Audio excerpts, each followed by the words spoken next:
queridos, a todos vocês que assistem o Bila de Cristal.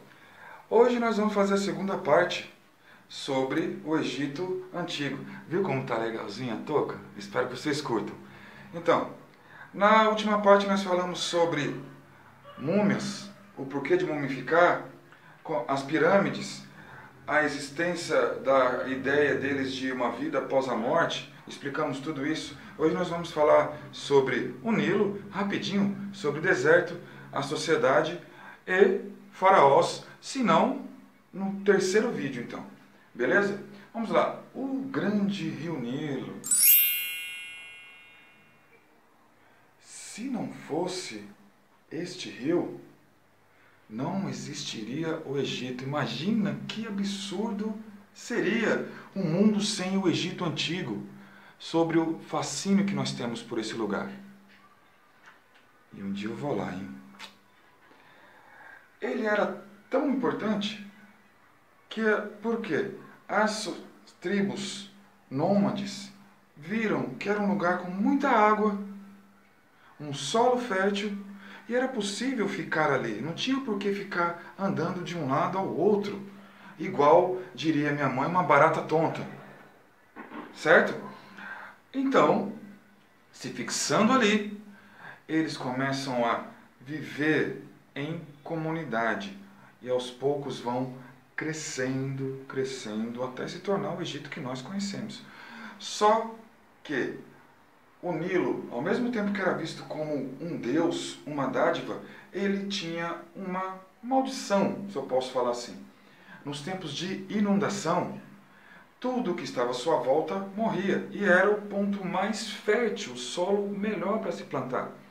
Então o que eles tiveram que fazer?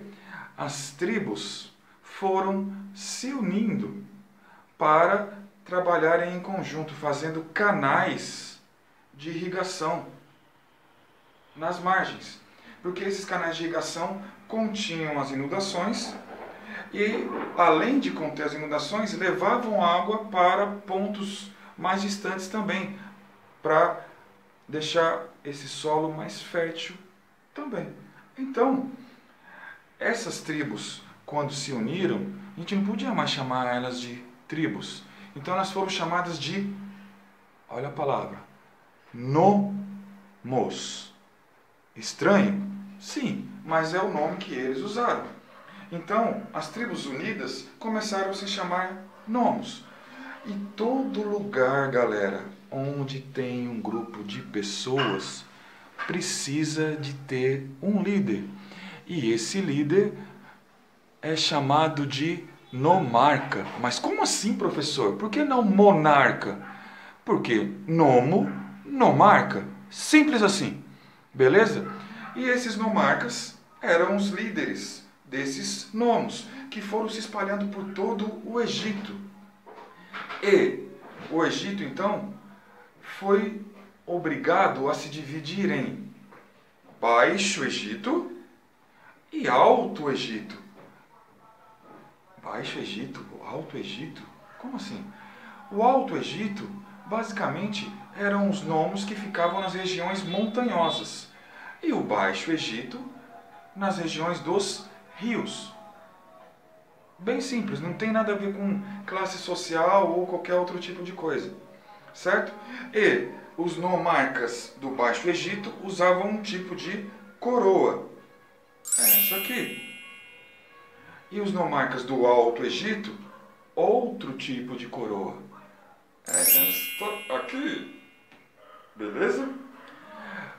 Quando, em determinado período da história, 3000 antes de Cristo, um certo nomarca resolveu unir as duas coroas. Quando ele fez isso, ele se tornou, sabe o quê? Tenta imaginar. Ele se tornou o primeiro faraó da história. E o seu nome era Menes. Em algumas literaturas aparece como Menes. Menes. Ele foi o primeiro faraó da história, quando juntou as duas coroas do Alto e Baixo Egito, certo? O rio Nilo também, ele era muito importante para o comércio, porque o seu comércio era feito às margens.